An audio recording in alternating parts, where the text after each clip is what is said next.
All right, so this is what my garden looks like in June.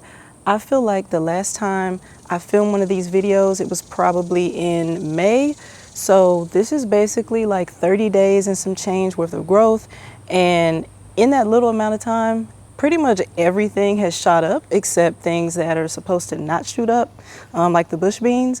But yeah, there's been a lot of positive growth. I want to take y'all through like the good, the bad, the ugly, because to be honest, there's a lot of good.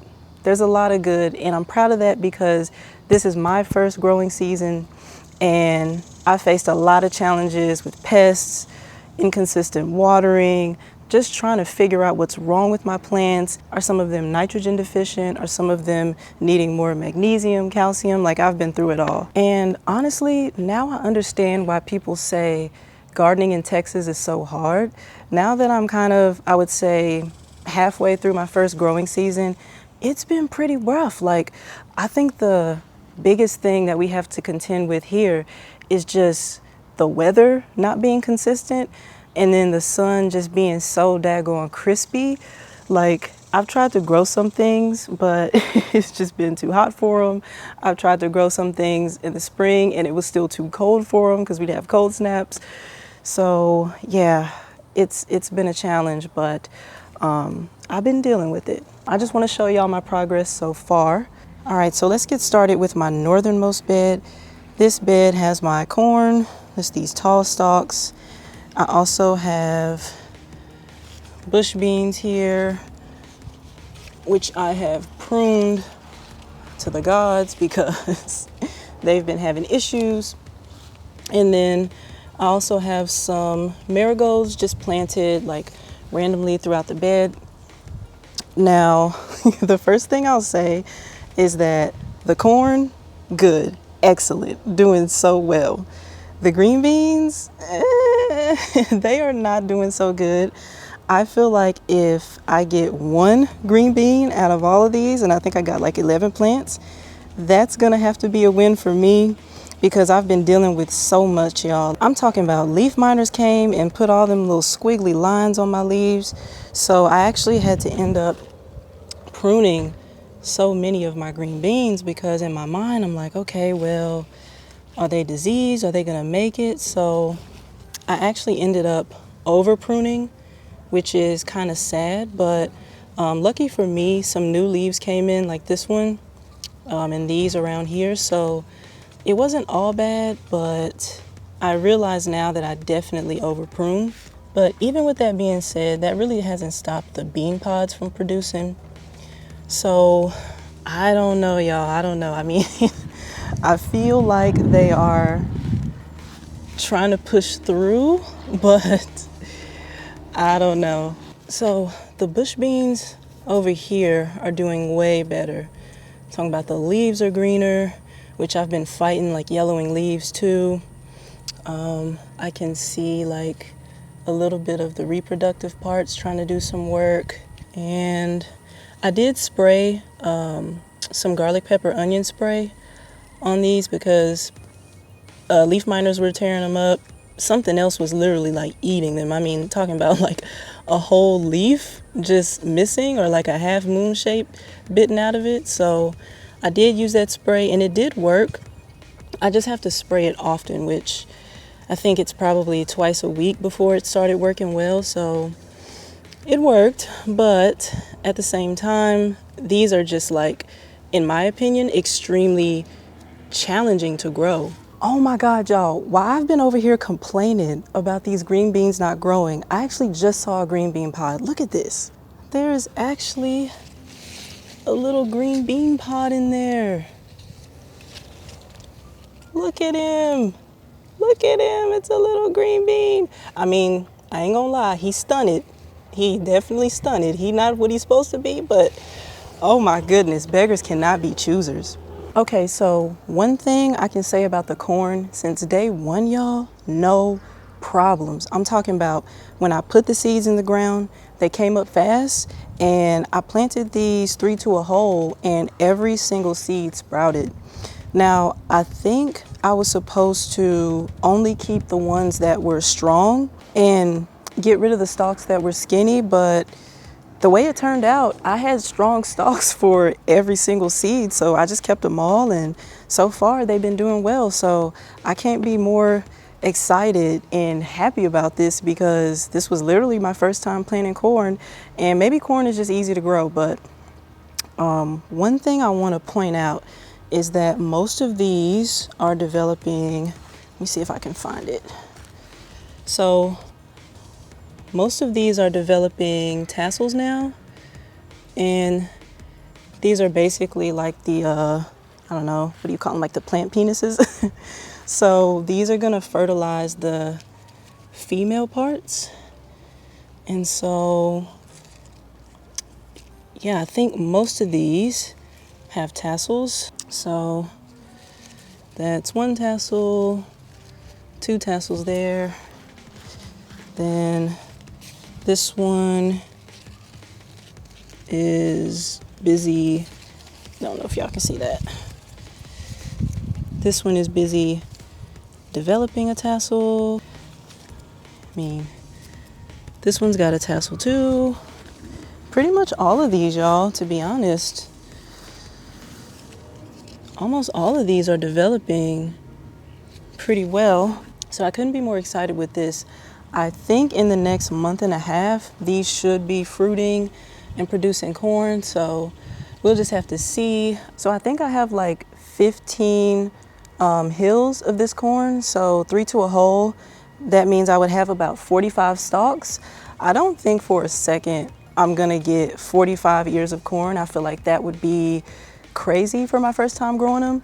But y'all, if I get like, I don't know, a solid 20 ears of corn, solid 25, like I'm good with that. Like I would be so excited because I'm ready to eat elote. I'm ready to roast some corn in the oven. So whatever I get, believe me, it's gonna get eaten for sure.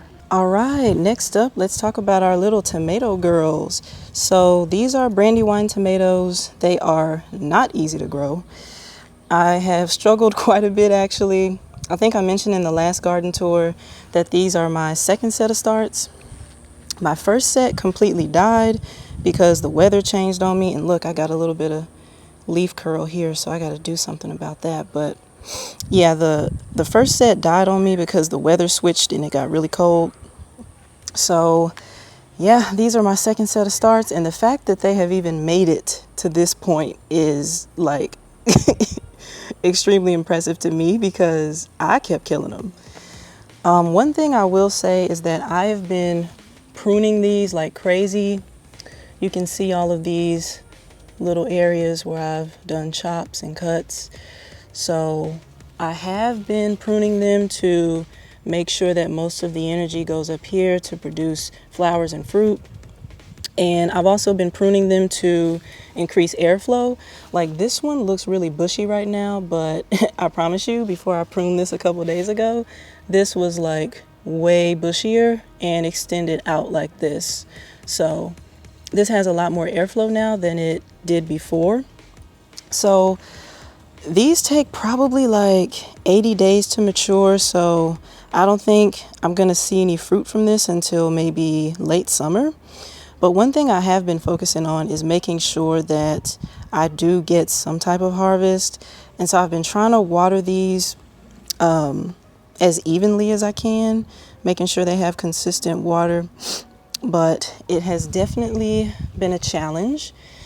Now, one thing that I did learn, and that somebody told me the other day, is that unless I am going to be like pollinating these flowers myself, which I think this one's about to drop off anyway, but if you're not like pollinating these yourself, you can actually give them a whooping. You know, like when we were kids, like whoop your plants.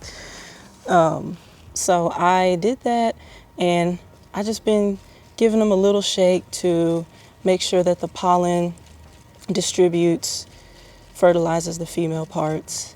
And believe it or not, y'all, when I did that, this bloom came up, this bloom came up, and then I saw these two, This one, unfortunately, is not producing any blooms, and I think it's because it's on the edge of the bed here.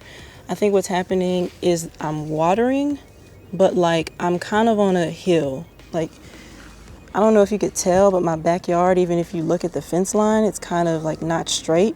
It's like sloping down this way. And so when I water, it's like, yeah, water does like go down into the soil, but sometimes I feel like it pools up right here.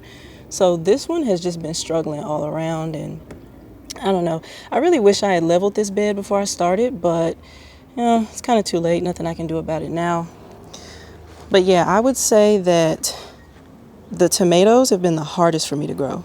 I think what's going to happen with these is that I might get maybe like, I'm going to say 10. I might get like 10 tomatoes. If I get 10 tomatoes, I'll be happy with this because I already know that in some ways I have kind of like maybe not treated them as well as I should have, you know, like just out of ignorance and learning or whatever. So if I get those 10 tomatoes, I'll be satisfied with that. Moving right along, these are the champions of my bed. Like nothing can get to these babies.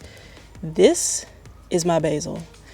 And this is basil too. It just looks differently from this basil. I don't know if maybe they put a different seed variety in the pack, but I use the same pack. And I don't know why this one came out looking like this and these came out looking normal, but these are pretty much ready to harvest.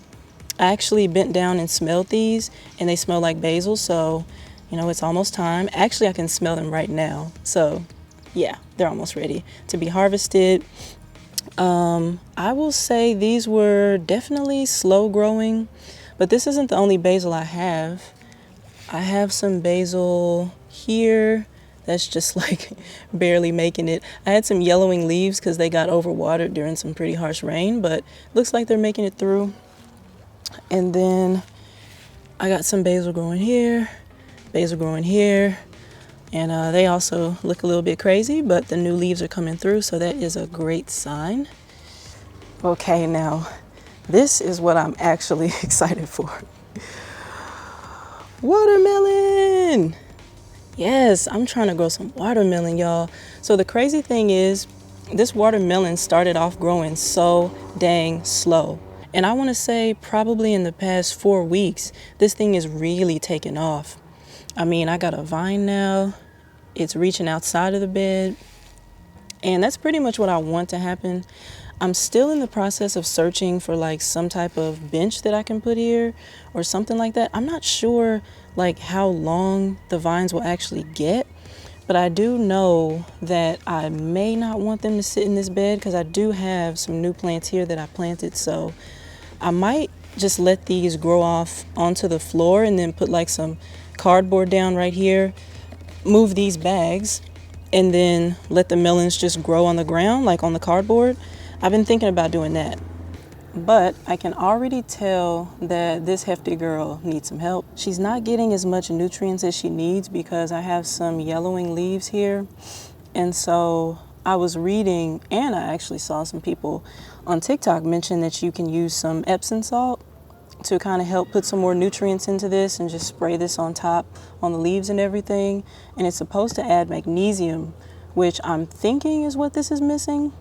I don't think it's a nitrogen deficiency because nitrogen deficiency normally comes in a bit stronger and not in patches. So I'm definitely going to try that Epsom salt spray, but I am excited to watch this grow. These vines are supposed to produce like 1 to 2 melons. So if I even get one, like I said, you know, if I get one of every plant, I will actually be so grateful because this has been very challenging. So yeah, I'm just excited to see where this baby goes.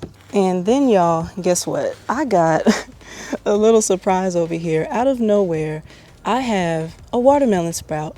Now, to give y'all the background on this, I planted a sugar baby seed right here probably like a month ago, and I guess the conditions just weren't right because it never sprouted. So I said, okay, well, whatever. I got this one over here. I can deal with that. I come out here probably like a week ago and I see this sprout and I'm like, what the heck is that? Is that the sugar baby that I planted like 4 weeks ago. So yeah, I was not expecting that. The only thing that kind of makes me, I mean, I'm grateful obviously, but I'm upset that this took so long to sprout because I planted a bell pepper plant here. Like I went to the nursery and got starts, and these are just like entirely too close to each other, so they are gonna compete. I'm actually gonna say it, I'm gonna predict right now, this is gonna die. This is not gonna make it. This is a watermelon, it's a big boy. It takes up so many nutrients, so yeah, this one's not gonna make it. I'm not emotionally invested in you, I'm so sorry. But yeah, on that note, like I said, I went and bought some pepper starts because I planted pepper seeds and they never sprouted. So yeah, I've just been taking care of these. They're doing really good. I planted these with some worm castings in the hole, which is a pretty good soil amendment. So they should have all of the nutrients they need. As a matter of fact, I don't see any signs of stress just yet. I mean, this leaf is kind of turned down, but I think we can come back from like what we're seeing so far. So I'm really excited for these. These probably won't be ready until like late August, something like that. And if you're wondering why this bed looks so empty, it's just because I'm giving this bed some space to really maximize the growth of everything that's in here. So as you guys know, or maybe you don't know, the tomato plants, they get really bushy, especially if you don't prune them into a particular shape. I've been trying to prune them more vertically than going outward. So it should help, but I think these are supposed to get to like almost 3 feet. I think they're supposed to do that. So these are pretty heavy feeders and they need space. The bell peppers, they need a lot of space. And then the watermelon, this is a super heavy feeder. So, I mean, the root system for this thing is going to take up so much nutrients. And I'm actually taking a risk having this planted so close to this pepper and probably even this pepper too.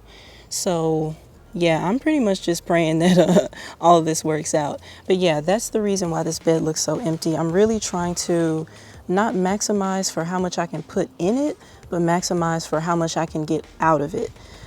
And so yeah, I'm just hoping that everything works out. All right, so that's the garden update for June. I have a surprise watermelon sprout. The corn is doing great. I got 1 green bean to harvest. Don't know what I'm gonna do with 1 green bean, but I'm grateful, I'm happy, I'm not complaining.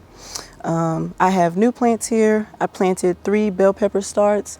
One of them is probably not gonna make it because the watermelon sprout came up right next to it. So yeah, we just say a prayer for that one and say, hey, you know, live your life. But yeah, everything's doing good.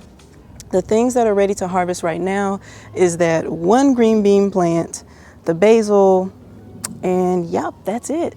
Everything else, the corn, the tomatoes, the watermelon, the peppers, still growing. So yeah, thank you so much for tuning in. I'll give y'all an update probably in late summer, maybe like July or August. Until then, happy gardening.